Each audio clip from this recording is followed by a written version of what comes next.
Welcome everybody. It's Stephen A. Williams with Making Money with Stephen A. Williams here on YouTube. I know it's been a while. I've been taking a little bit of time off for the new year, but I know that all of you probably have your New Year's resolutions written down on paper or stuck somewhere in your mind on what you're going to do to grow your business, or maybe you're going to start a business, or just to make your life better moving forward. I want to tell you a quick story. When I was growing up, my father used to tell me, especially when I was, getting to that age of you got to get your butt out of the house. He was like, all of the playing is going to stop and life is going to get real. And I really didn't understand it. I was like, of course life is going to get real. And he was always just telling me that over and over and over again. And I was like, why do you keep telling me this? You said it to me either last week or the other day, but he would just keep telling me over and over and over again. And I think now, at my right age of 56 years old, I think I really, truly, deeply, consciously understand why he was saying that to me over and over. It's because we have this tendency as humans to not really we'll hear something, but we won't internalize it. When you internalize something, you really start to learn and understand, and then you're able to use that information. And I think what my father was really doing is he kept reminding me, so when the day came, I was going to utilize the information. Because if you think about it, if somebody doesn't remind you of what you got to do, and then all of a sudden that day happens, it's like you're 18 years old, you either better go to college or you better get out of my house. And then it's like, you didn't tell me, you didn't warn me, but they did tell you. If you think about it, they probably did give you some warning signals. Well, my father was different.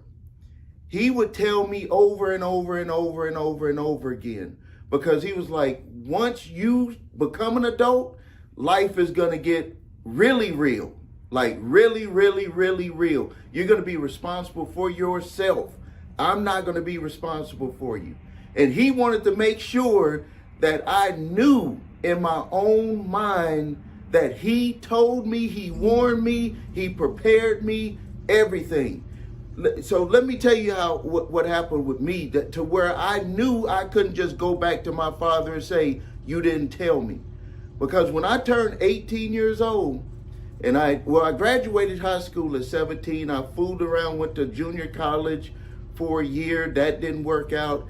And when I turned 18 years old, I knew I had to make a decision. And I ended up joining the U.S. Army at 18. Now, I didn't go running to my father and say, well, you didn't support me, this and that, because I knew, those voices came up in my head. And it was like, he told you. He warned you. He prepared you. And so what I had to do is I said, I got to make a decision to do a grown-up thing, something responsible. And I joined the United States Army.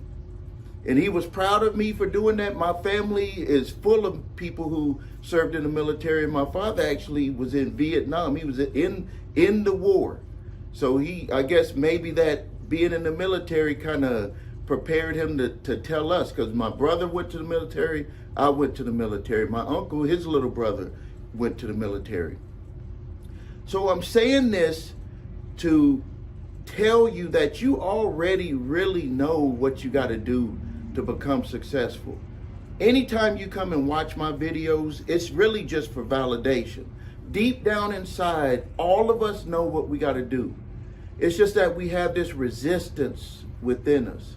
So what I'm going to do first is I'm going to give you my formula.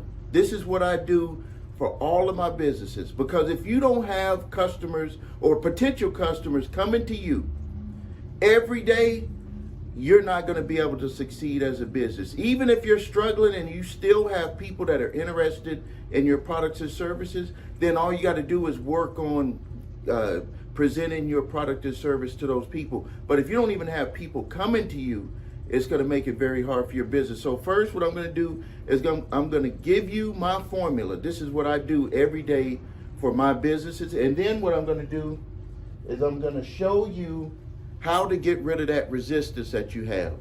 So let me All right.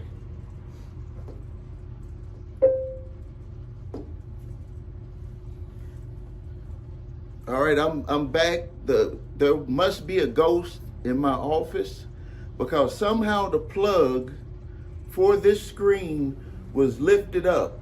And if you saw what I plugged these into, that's not something easy to pull out. All right, so let's move forward. Maybe the ghost is here to get some lessons too. Or, you know what? Maybe my father is here. My father passed away in 1996. So maybe he's here and he said, you know, you're right by telling these people that story. So he just kind of validated me. So first, let me give you the formula. Let me give you the formula. If you're struggling getting customers, let me give you the formula at least to where you can bring in leads, people who are interested in what you have to sell.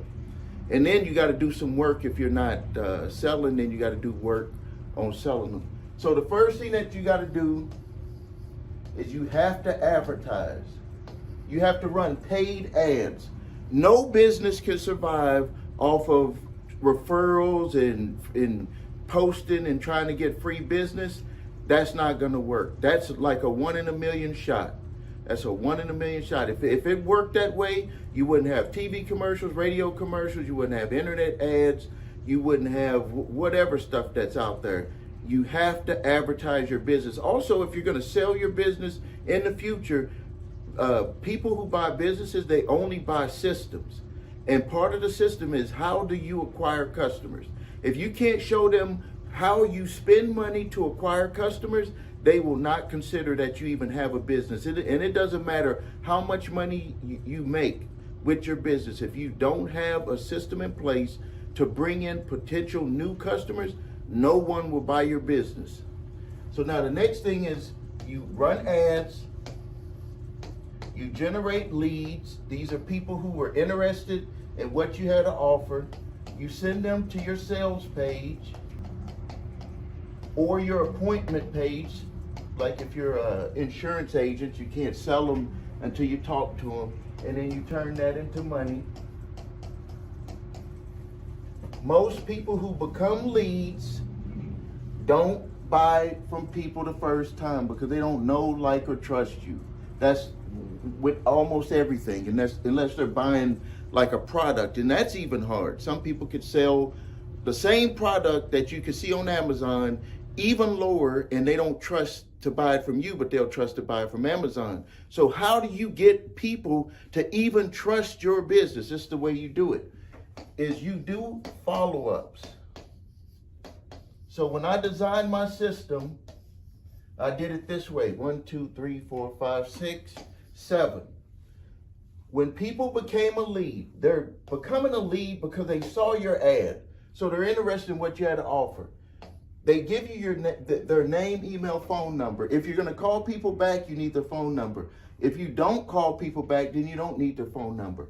Then what you do is you put them into an autoresponder. This is where you have their information and you have automation follow back up with them. What I did is I did what's called a 3-day rule. So on the first day when they became a lead, I sent them an email. Thank you for opting in to get information about my product or service. They get that right away. So they, if they were just scrolling on social media and they filled out a form for something that they were interested in, and maybe they had to go back to doing whatever they were doing, or they continued scrolling, which is what most of us do, they're going to get that email to remind them, hey, you were interested in this product or service. So doesn't that make sense? And then what I did after that is every 3 days, I sent them another email reminding them that they opted in for my product or service. And in all of those emails, I sent them back to that sales page. After 7 days, when I first put this together, after 7 days, I made my first sale in my sleep. That means that somebody signed up from running this whole process without anyone on my team having to call them. That means that I made money while I was sleeping because that individual saw my ad, became a lead, went through my opt-ins on my follow-up emails, went back to the sales page, signed up on their own. That meant that I made money while I was sleeping. That's full automation. But that's the tool. That's the application. That's the how to do it. You've probably went to college. You went to school. Other people have went to school, have gotten all the training that's available out there, and less than 1% of United States citizens make $150,000 a year. That means that with all of the stuff that's out there, all of the books, in my day we were CDs and tapes, all the MP3s, all of the courses, all of the teachers, all of the coaches that are teaching people how to make money. Big schools, small schools, attorneys, 1% of United States citizens who are working make $150,000 a year. With all of the stuff that's available, with what I just showed you, with that means that there's something that is holding people back. There's something that's holding people back. Because you can't say you don't have the tools. You got computers. We got the internet. We got all of this stuff, cell phones, all of this stuff that's available to us. And why is only 1%? It actually went down. It was a little bit more than 1%. But the more technology that we get, the easier that it becomes for people to even be able to set up in their home with a laptop, with all of the AI tools and everything that's available.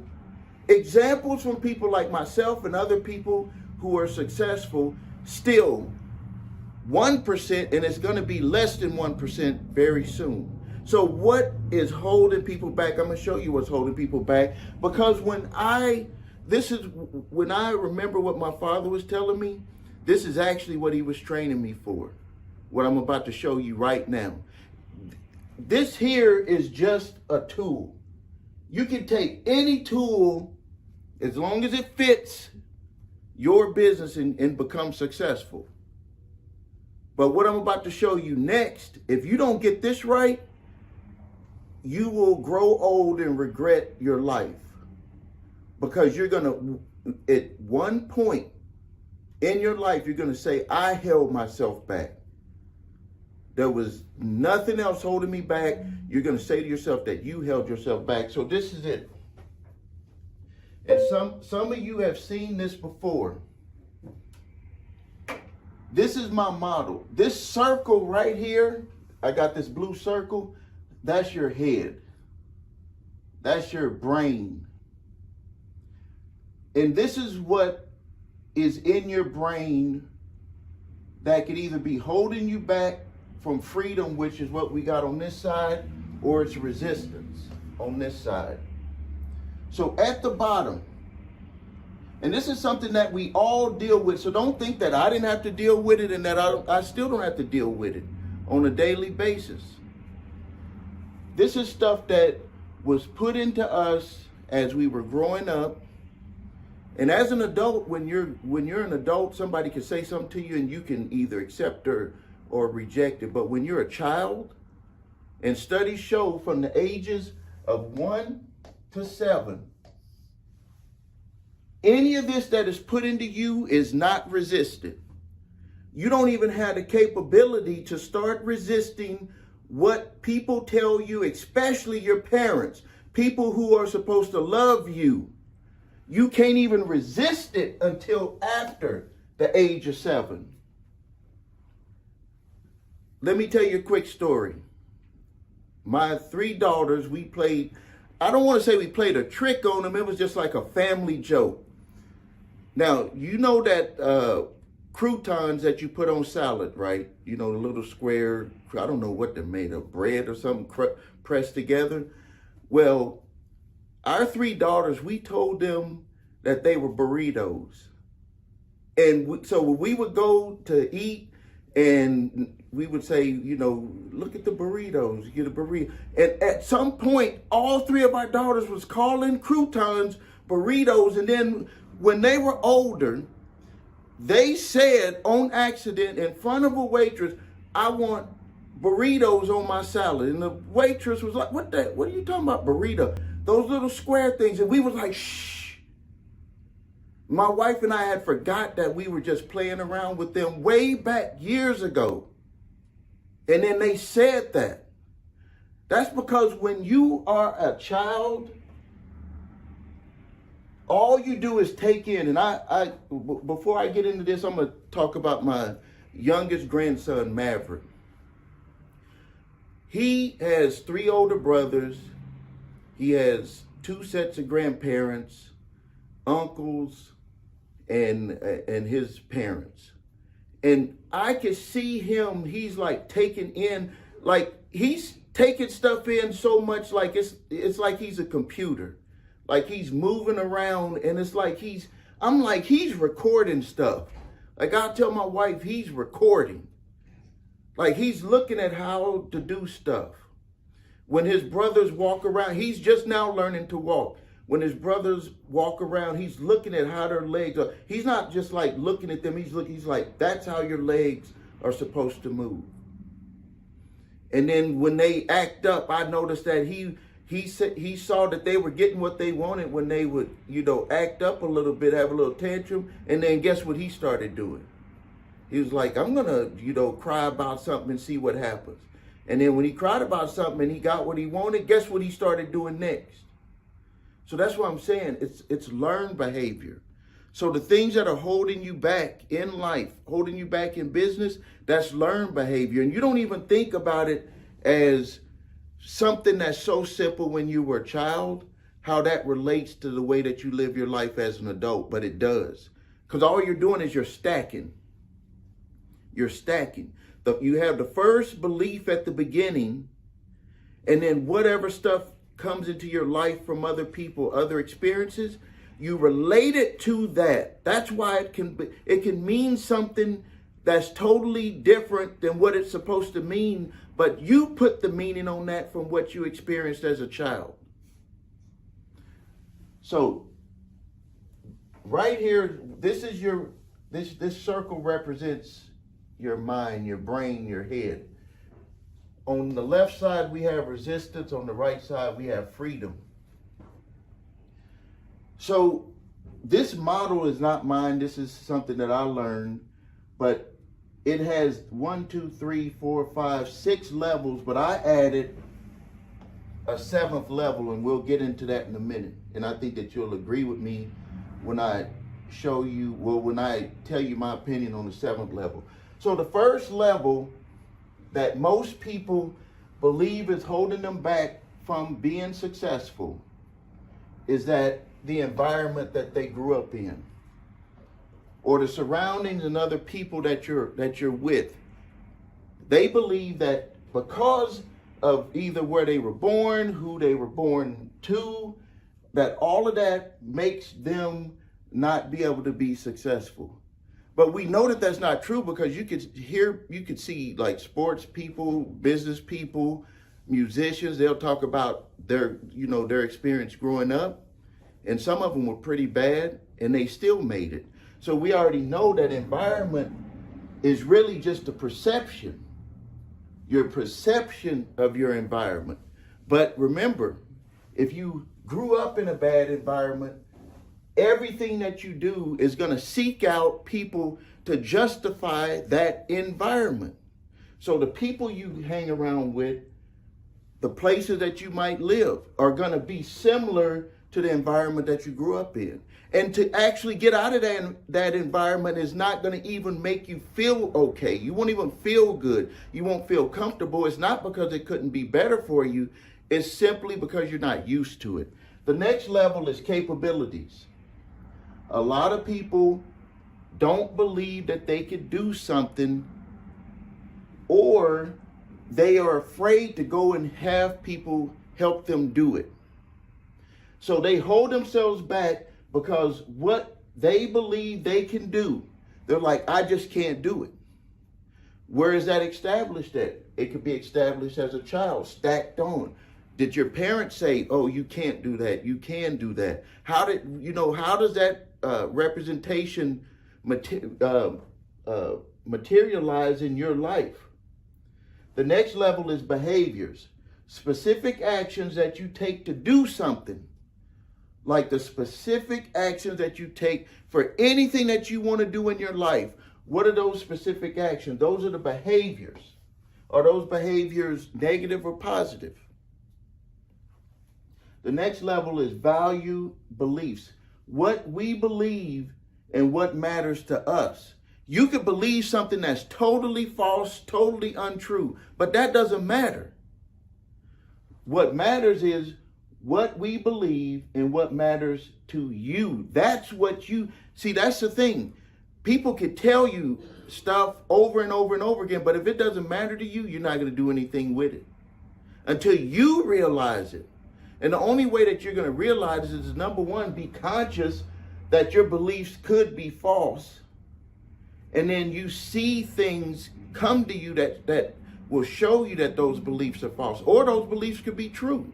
And see, that's the hard part, is that some of the stuff could be true, some of the stuff could be false, but we have something that where over time we've stacked onto beliefs that might not be true, and they don't help us out. So it makes it hard. It gives you resistance. Anytime that any of these are challenged, your environment, capabilities, behavior, your value beliefs, is going to bring resistance. It's going to make it hard for you, no matter what you do, what you say, the mantras, all of that stuff is going to make it very hard for you to move over here to freedom. The next one is identity. A basic sense of self and your mission in life. Who do you identify? As a matter of fact, any person, anything that makes you feel uncomfortable about who you identify yourself with, you will resist them, you will push them back. Let me give you an example. If you are acting a certain way, but you're acting that way, and your friends or your family, and they tell you you're acting like this, like they say it to you like that, why are you acting that way? And then you say, well, what are you talking about? You know, we done got in with your family. You probably got into those arguments before, those where you were like, hey, what do you mean I'm acting a certain way? Well, anything that takes away your sense of identity is going to really bring up a big resistance. Remember when I said my father would tell me over and over and over again? He was saying it over and over and over and over again. The number one way to start to become conscious of what you identify with, because what he was basically telling me at that time at 16, 17, that he was like, you don't know what you want to do. You don't know who you want to be. You don't know really nothing. He didn't say it that way. He just kept reminding me of the outcome. Like, life is going to get really real.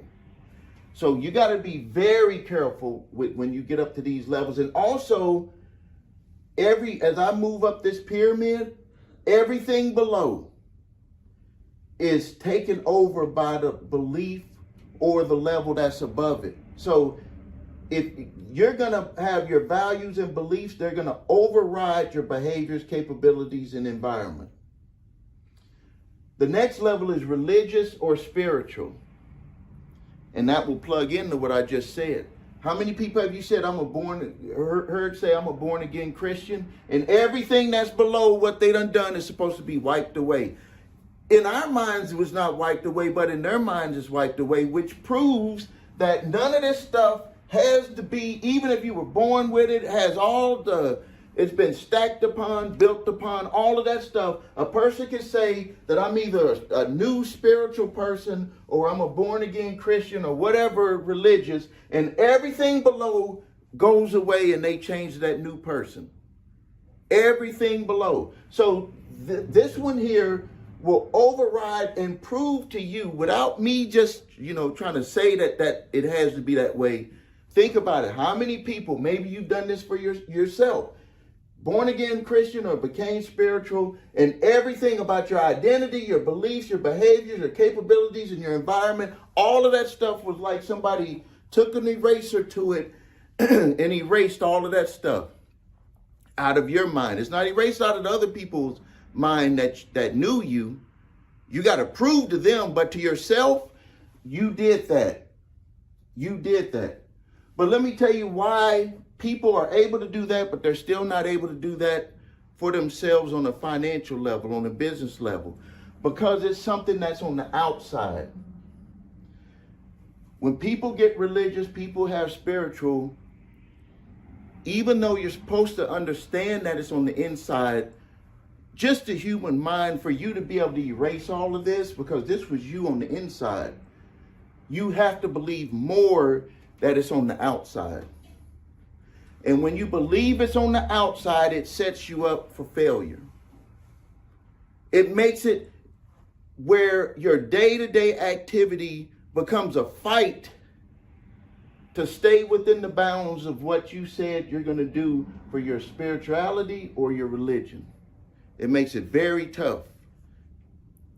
That's why they'll have people, they'll say, you better pray, because the reason why you're praying is because you're doing a mantra so you don't go back to these bad behaviors right there. So for the resistance, you have to make it through all of these. Now, this here is a model that the scientists came up with, religious people came up with. So this is not mine. This is what I'm sharing with you. But I did put this top level. So you can see that this pyramid, it works its way up. But I believe that there's a top level. This is only my opinion, that there's a top level. The top level is, I can't even come up with the right words for it, so I just came, this is what came out of when I was thinking about it. Caveman and cavewoman in full-blown evilness is the top level. So I'm going to give you some examples. I'll give you an example that I saw yesterday. So they were swearing in senators for our country, new senators. And Kamala Harris was shaking hands with the new senator. And then the husband of one of the senators was holding a Bible in his hand. And he refused to shake Kamala Harris's hand. So with all the religion, and this man is even holding a Bible that says over and over again, what? What does that Bible tell people? What does it tell them?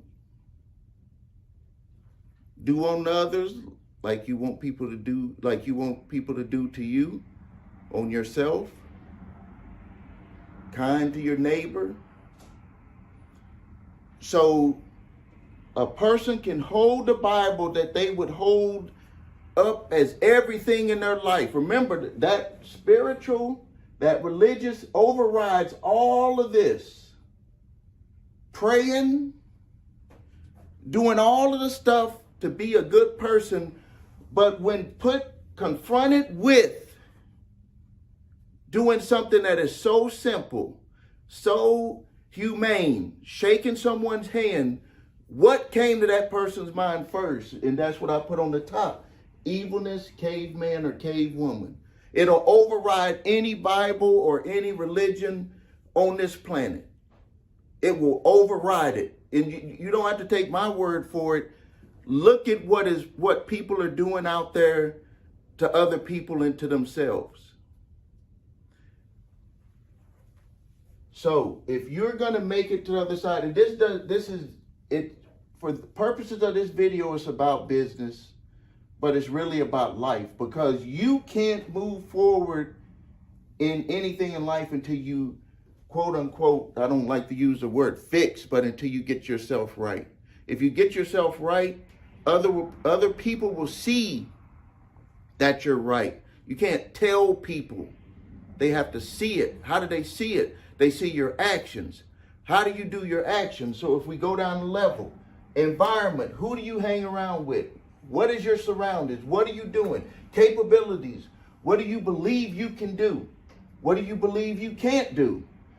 No one can do everything, but you need to understand what you can and can't do. See, a lot of people are confused because they try to do stuff that they can't do when they should be focusing on the stuff that they can do and allow other people to do the stuff that they can't do.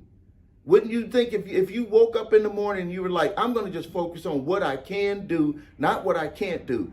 Wouldn't your brain be a lot clearer, no headaches, and you have a good wake up in the morning and you have a good night's sleep? The next level with the behavior, the specific actions that you take to do something. If you know what are those specific actions and you know what you got to take, wouldn't your life be easier? Your values and belief.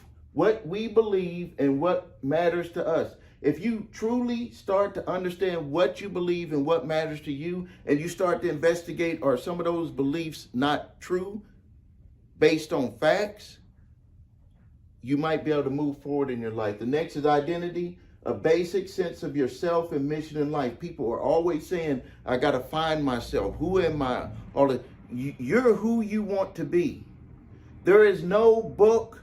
There is no YouTube video, there is no guru, there is no one that has something out there on a piece of paper that's going to be like, this is who you want to be. No, you have to have a conversation with yourself.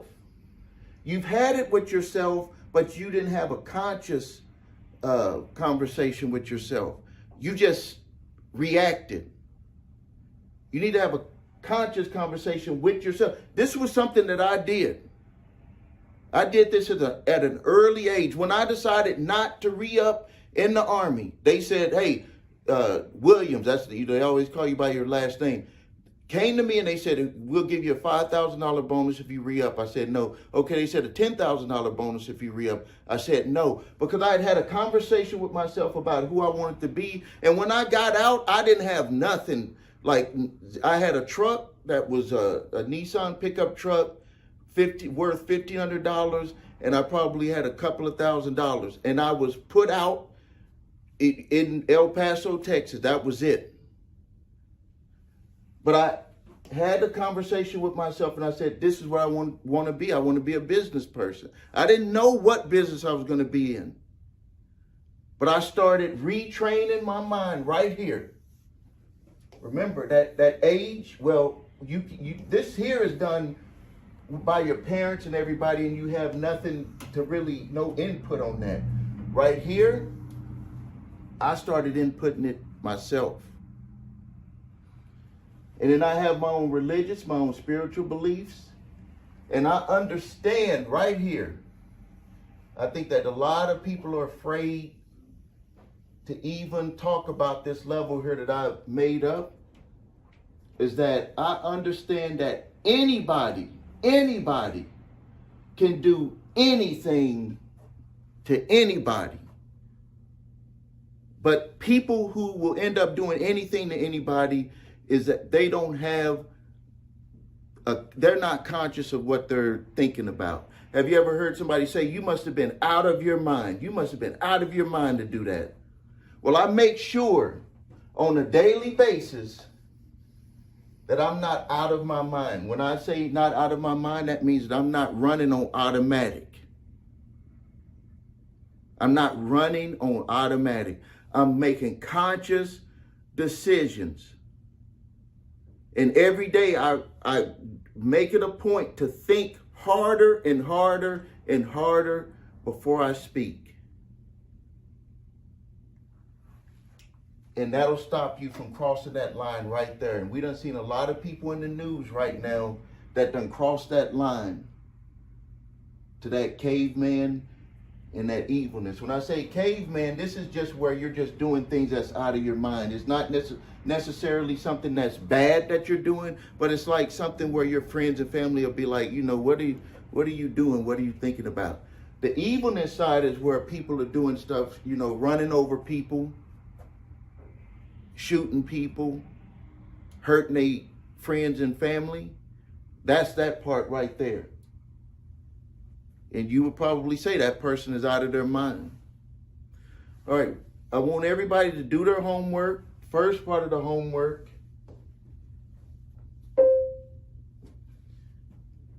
I gave you a system to put in place. If you want to show me your ads, you want to show me your forms, you want to show me your sales page. If you want to show me your follow-up process. And just show me that you actually took the time to put this in place.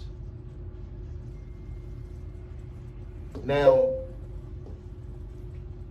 with our capabilities right here, some of you might be saying already, I can't put that in place. That's why I gave you that lesson, what you can, what you believe you can do and what you can't do. If you can't do it, you need to get someone who will put that in place, because it makes no sense to waste time and just resist just simply because you don't know how to do it or you don't want to learn how to do it. There go the resistance right there. That stops you from getting right here. That simple thing. And I'm pretty sure when I said that, when I went back to that screen, I said, put that in place. The first thing that the majority of you thought in your mind was, I don't even know how to put that in place. And I just told you earlier that that's the way that you were going to be thinking. So now that you're consciously aware of it, what are you going to do about it? Are you going to just resist and go a whole nother year and not do nothing? It'll be 2026 and you'll be watching my 2026 video, or are you going to do something about it? And I mean, when I say do something about it, like you need to get working on it right now. Don't wait 2 weeks, a month. Don't put it aside. You need to work on it right now. If it's important to you, if it's not important to you, don't work on it. And that goes back to what you want to do right there. That goes, so all of these decisions that you make, you're going to be making conscious decisions. All you got to do is look on here and say, well, is that what I identify with? Is that what I believe that I want to do? Does that matter to me? All of these answers are right here. So there's no right or wrong. It's just that you're going to be conscious about what you want to do, instead of just being automatic or being frustrated when you're telling yourself and you're buying all of these courses on how to get rich, and you're listening to all of these coaching videos, you're listening to my videos, and you're getting hyped up and you don't do nothing. You know, so it doesn't do any good. And the reason why it doesn't do any good is because you don't even know what's going on right here. Consciously, subconsciously, all of this stuff is baked in. So when you make a decision, you think you're making that decision. That decision was already made for you based off of all of this right here. You want to know if you're making a real decision? A real decision is going to have some fear attached to it. What is that fear? You're not going to know the outcome. So are you willing to make a decision that you feel is in your favor, but you're scared? That's when you know you're making a conscious decision. It's easy to just say, no, I don't want to do it, when deep down inside you know you want to do it. So I want you to do your homework. Post your questions and comments. Thank you for your time. This is Stephen A. Williams with Making Money with Stephen A. Williams here on YouTube.